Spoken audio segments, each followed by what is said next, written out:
Good morning बच्चों। Today is 9th class English language, date 15 July 21। Use of will और cell.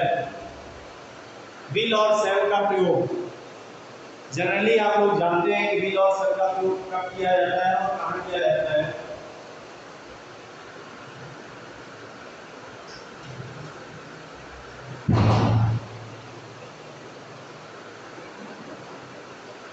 लेकिन बच्चों यहाँ पर विल का प्रयोग कहाँ करना है और सेल का प्रयोग कहाँ करना है। You know that in general condition और ordinary condition shall often used in first person pronoun I V। First person pronoun I V के साथ यूज होता है to show the formation of future, यानी फ्यूचर यानी भविष्य की घटनाओं के बारे में, भविष्य के फॉर्मेशन के बारे में अगर कोई बात आती है, कोई सेंटेंस ऐसा आता है जिसमें I V के साथ हम हमेशा सेल का प्रयोग करते हैं। Okay, we often shall often use in first person pronoun as I-V to show the formation of future. Will often used in second and third person pronoun। will का प्रयोग हमेशा second और third person pronoun के साथ use होता है, किया जाता है। as you know about second person and third person, second person pronoun के बारे में आप सभी जानते हैं और third person pronoun के बारे में जानते हैं। second person pronoun is known as a listener and third person pronoun is known as about which first person and conversation between first person and the second person। बच्चों यहाँ you, your, the, who, etcetera ये word है, ये second person pronoun है। Third person pronoun के अंतर्गत you know perfectly well he, she, it, they, his, him, her, them, etcetera ये word use होते हैं बच्चों। ये थर्ड पर्सन प्रोनाउन है और ये सेकेंड पर्सन प्रोनाउन है। सेकेंड और थर्ड पर्सन प्रोनाउन से के साथ विल का यूज होता है। shall often used to show intention, determination, promise and warning in second and third person pronoun। यानी shall का प्रयोग सेकेंड और थर्ड पर्सन प्रोनाउन के साथ भी होता है, लेकिन not show the formation of future, यानी भविष्य की घटनाओं को इंडिकेट नहीं करता है, बल्कि क्या करता है, क्या दर्शाता है, इंटेंशन यानी इरादा, डिटर्मिनेशन यानी दृढ़ निश्चय, प्रॉमिस एंड वार्निंग वादा और चेतावनी। अगर ऐसे सेंस हमें सेंटेंस में मिलते हैं तो in place of will we often use shall. Okay, if we find a feeling of intention, determination, promise or warning in any sentences in second or third person pronoun, then we use often shall in place of will। यानी will के स्थान पर हम shall का प्रयोग करते हैं, ये कंफर्म है, इसमें कोई डाउट नहीं है। फोर्थ ये टॉपिक है इसमें, in interrogative sentences shall use in first person pronoun as I-V। Interrogative sentence में shall का प्रयोग हम फर्स्ट पर्सन प्रोनाउन के साथ ही करते हैं, will का कभी नहीं करते, ये ध्यान रखना है। इंट्रोगेटिव में वैसे तो आज कॉमन स्थिति हो गई है, shall और will में अंतर नहीं रखा जा रहा है। मोस्टली will और shall दोनों यूज होते हैं तीनों पर्सन प्रोनाउन के साथ, लेकिन इंट्रोगेटिव में अभी एक बहुत ही स्ट्रिक्ट रूल है।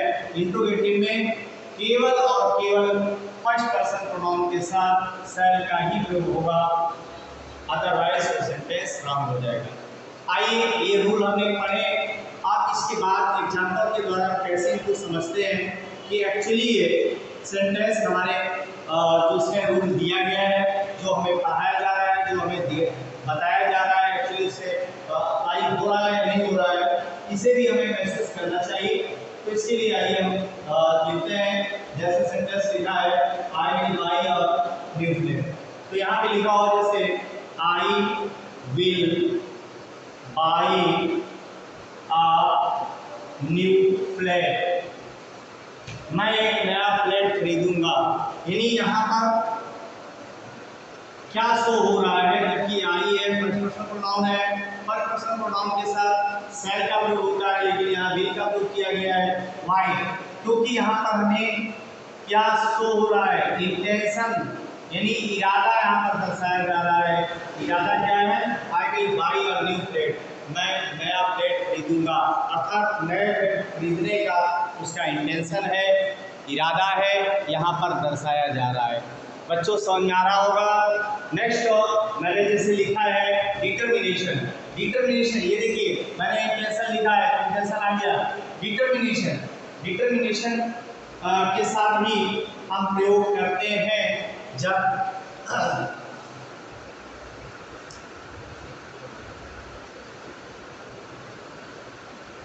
यहाँ पर सेम प्रोसेस उल्टा हो जाता है, यानी आई एन फर्स्ट पर्सन के साथ विल प्रयोग करते हैं और सेकंड और थर्ड पर्सन के साथ सेल का प्रयोग कर देते हैं। ओके, इसमें कोई डाउट नहीं होना चाहिए। बट यहाँ पर जैसे लिखा हो आई के साथ यहाँ पर सेल का प्रयोग होता है, बट यहाँ विल का प्रयोग किया गया क्योंकि इंटेंशन दिखाई दे रहा है। इधर अगर ये लिखा है यू के साथ यहाँ सेल का प्रयोग किया जा रहा है, जबकि ऑर्डिनरी सिचुएशन ही होती है, सामान्य स्थिति में यू यानी सेकेंड पर्सन और थर्ड पर्सन प्रोनाउन के साथ विल का यूज करते हैं, ना कि सेल का यूज करते हैं। तो यहाँ ये यू शब्द यहाँ पर प्रयोग किया गया है, you shall enjoy my company, तो यहाँ you shall enjoy my company, ये सेंटेंस आ गया है। बच्चों आपको थोड़ा सा समझ में आ रहा होगा। We you shall enjoy my company, आप मेरे साथ एंजॉय करेंगे। इसमें क्या शो हो रहा है बच्चों, इसमें भी आपको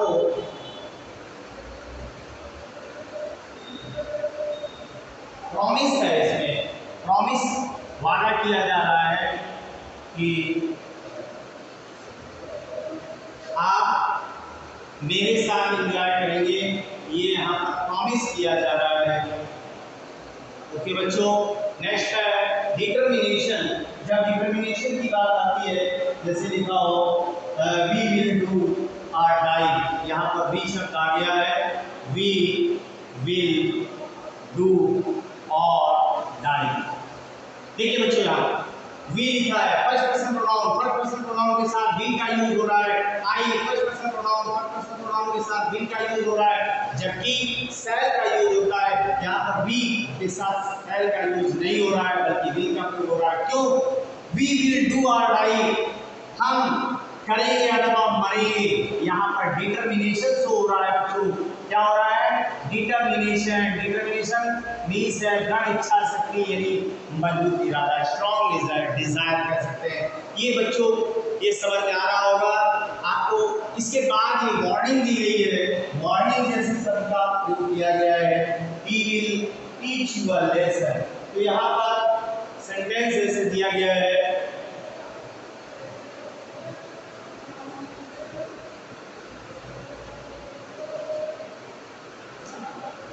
सेंटेंस दिया गया है we will teach you a lesson.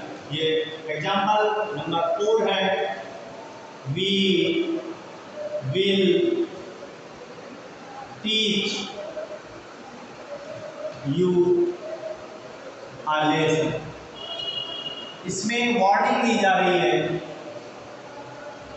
चेतावनी दी जा रही है, इसलिए यहाँ वी के साथ विल का यूज हो रहा है। बच्चों समझ में आ रहा होगा। ये आपस में चेंजमेंट हो जाता है इनका किस कंडीशन में? If any sentences given a sense of intention, promise, warning and determination, then we change helping verb in place of shall or will. As I explain you about it that in general way, in common way, we often use shall in first person pronoun. But if the sentence is given as promise, warning, and determination, then we use will in first person pronoun. Okay, बच्चों ये समझ में आ गया होगा। यहाँ B के साथ will का प्रयोग किया गया, क्यों? वार्निंग दी जा रही है। यहाँ आई के साथ विल का प्रयोग किया गया क्योंकि इंटेंशन है। यहाँ यू के साथ शैल का प्रयोग किया जा रहा है क्योंकि प्रॉमिस किया जा रहा है। वी के साथ विल का यूज हो रहा है क्योंकि यहाँ डिटरमिनेशन है। बच्चों समझ गए होंगे, जब ये कंडीशन आ जाती है तो इसके हेल्पिंग वर्ब चेंज हो जाते हैं। समझ गए होंगे बच्चों।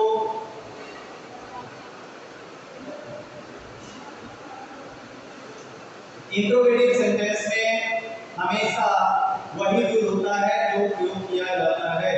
जैसे इंट्रोगेटिव का लिखा है shall I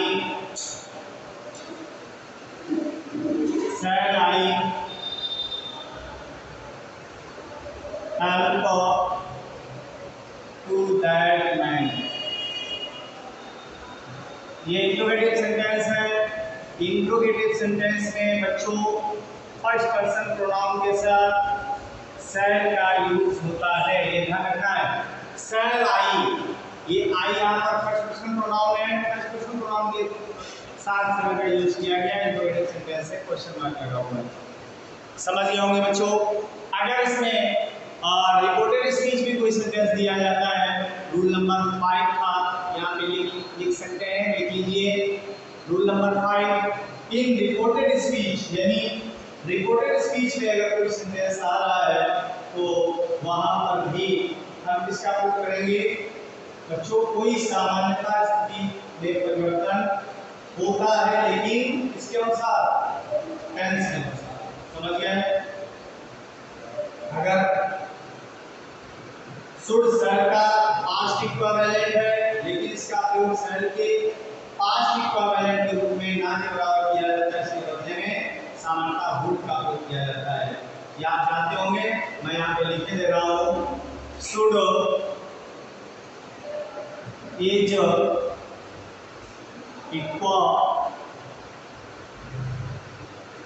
equivalent of shall, but often use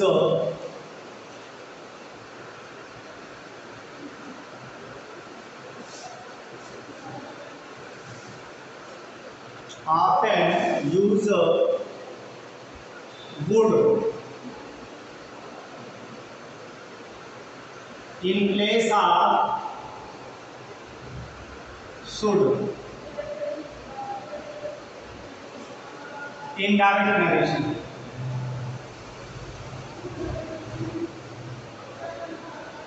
indirect narration में बच्चों अगर शैल दिया गया है और जानते हैं कि शुड जो है शैल का पास्ट इक्विवेलेंट है, क्या है बच्चों? ये पास्ट इक्विवेलेंट है, पास्ट। यहाँ पे वर्ड ध्यान रखना, should is past equivalent of shall but often use would in place of should. Should के स्थान पर वुड का प्रयोग होता है, ये ध्यान रखना है आपको। कभी भी शुड का यूज नहीं करेंगे। समझ गए बच्चों? इसका एग्जाम्पल देखिए, समझ लें। कोई प्रॉब्लम क्रिएट हो रही हो, आप तुरंत डिस्कस करें, मैं आपकी सारी समस्या हल करूंगा। समझ गए बच्चों? जैसे लिखा हो इसके इक्विवेलेंट के रूप में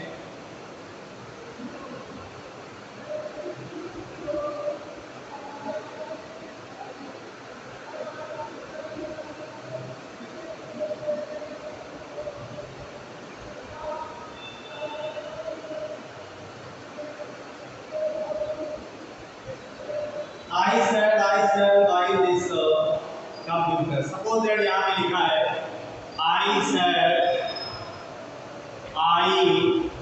अब यहाँ पे shall आ गया, I shall buy this computer, ये लिखा हुआ है, आपका सेंटेंस है। ठीक है ना। ये है आपका डायरेक्ट डायरेक्शन में है। इसको जब इनडायरेक्टली चेंज करेंगे बच्चों तो क्या आएगा, I said, dad I same कहेगा, फिर सेल किसमें चेंज हो जाएगा, वुड में, आई वुड बाई। आप किसको दैट में चेंज कर देंगे, चेंज करेंगे या नहीं करेंगे, बिल्कुल करेंगे बच्चों, दैट कंप्यूटर। इसलिए मैं यहां समझाना जरूरी है बच्चों, क्योंकि you know that should is past equivalent of shall, would is past equivalent of will, but often use would in place of should। I स्वयं सेल के साथ should का प्रयोग होना चाहिए, will के स्थान पर would का यूज होना चाहिए, but here use would in place of should। क्यों ऐसा हो रहा है, क्योंकि ऐसा रूल है, सामान्यतः स्थिति में सेल अगर दिया गया है और should इसका इक्विवेलेंट है तो शुड के स्थान पर वुड का यूज होगा, या इसके रूल के अंतर्गत समझ लें, पढ़ लें। ओके बच्चों, समझ में आ रहा होगा। नेक्स्ट रूल पढ़ा देते हैं और इसी का एग्जाम्पल दे देते हैं बच्चों, और इसे ध्यान से पढ़िए, अच्छा सा पढ़िए, बहुत अच्छा लगेगा अगर आप अच्छे से पढ़ेंगे। समझ गए बेटा। अगर कोई सजेशन आता है बच्चों, if any suggestion, advice, moral obligation, formal request, if any suggestion, advice, request, formal request और बच्चों मॉरल ऑब्लिगेशन,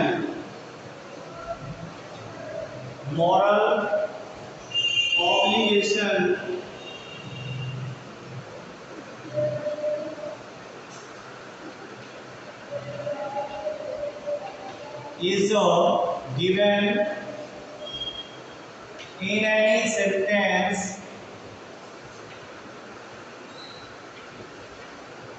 बच्चों समझ रहे होंगे। सजेशन मीन्स होता है सुझाव, एडवाइस मीन्स होता है सलाह, यदि कोई सलाह सुझाव की बात आती है, सलाह की बात आती है, फॉर्मल रिक्वेस्ट किया जा रहा है, मोरल ऑब्लिगेशन है, यानी नैतिक जो है मूल्यों की बात आती है, तो ऐसे जब भाव होते हैं, ऐसा सेंटेंस देते हैं, तो हम क्या करते हैं बच्चों, हम हमेशा शुड का प्रयोग करते हैं।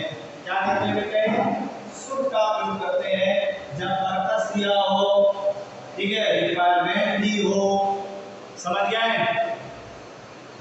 यहाँ पर लिख सकते हैं purpose, requirement, purpose, requirement, etcetera आदि जो है सेंस दिए गए हो, then use should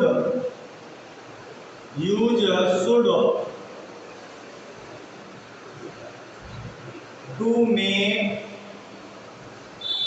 a proper sentence। बच्चों ये एक एक एग्जाम्पल आप जरूर समझिए, जब तक एग्जाम्पल नहीं समझेंगे आपको बिल्कुल समझ में नहीं आएगा।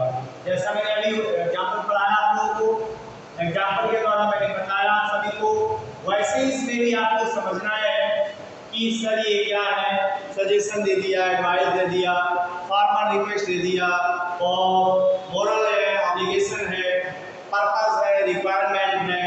तो ऐसे किन किन बातों में ऐसे हमें सेंस मिलते हैं और हम कैसे फाइंड आउट कर पाएंगे, ये हमारे लिए बड़ी जटिल समस्या है, और हम इसे कैसे यहाँ पर पहचानेंगे और किस इस अनुसार हम यहाँ पर इसका प्रयोग करेंगे। तो बच्चों ये सुझाव की जहाँ बात आती है एडवाइस एंड सजेशन, तो एडवाइस एंड सजेशन में आप शुड का प्रयोग करेंगे। जैसे एग्जाम्पल के रूप में है बच्चों, देखिए ध्यान से एक एक एग्जाम्पल ध्यान से सुनिए और देखिए। We should do work hard, हमें कठिन परिश्रम करना चाहिए। तो बच्चों ये आपको क्या लग रहा है, ये एडवाइस है या सजेशन है, क्या लग रहा है आपको? कुछ इसमें डिफरेंस लग रहा है एडवाइस में या सजेशन में? बोलो बच्चों, अगर आप समझ रहे होंगे जैसे we you should take exercise daily, suppose that next example मैंने दे दिया यू शुड टेक एक्सरसाइज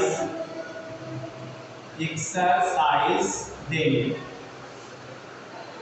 आपको प्रतिदिन व्यायाम करना चाहिए। तो बच्चों ये क्या है, ये एडवाइस है और ये भी आपका सजेशन है, ठीक है ना।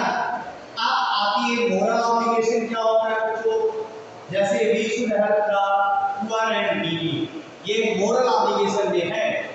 देखिए जैसे लिखा हो we should help the poor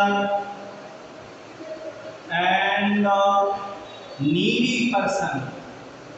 और ध्यान से देखिए बच्चों, देखिए यहाँ पर द पुअर लिखा हुआ है, ये बेटे द पुअर क्या है, यहाँ पर नाउन बन गया, ये बेटे नाउन बन गया। क्यों? अगर यहाँ से द हम यूज कर देते हैं तो ये बच्चों क्या हो जाएगा, ये आपका एडजेक्टिव बन जाएगा, समझ गए। तो वी शुड यहाँ पे लिखा हुआ है we should help the poor and needy person, हमें गरीबों और जरूरतमंद व्यक्तियों की मदद करनी चाहिए। ये बच्चों यहाँ पर मोरल ऑब्लिगेशन है, समझ गए ना। नैतिक मूल्यों की बात यहाँ पर आ रही है, नैतिकता दर्शाई जा रही है, इसलिए यहाँ पर शुड का प्रयोग हो रहा है बच्चों। और आप देखें जहाँ पर फॉर्मल रिक्वेस्ट की बात आती है, पर्पस की बात आती है, तो वहाँ पर भी हम शुड का प्रयोग करते हैं। जैसे लिखा है I should like to have your friend, यहाँ पे लिखा हुआ है I should like to have your pen, यहाँ पर रिक्वेस्ट नहीं है, ये फॉर्मल रिक्वेस्ट है। ओके बच्चों, ये ध्यान दें। और नेक्स्ट आपका जो था वो पर्पस में चलते हैं। पर्पस क्या है?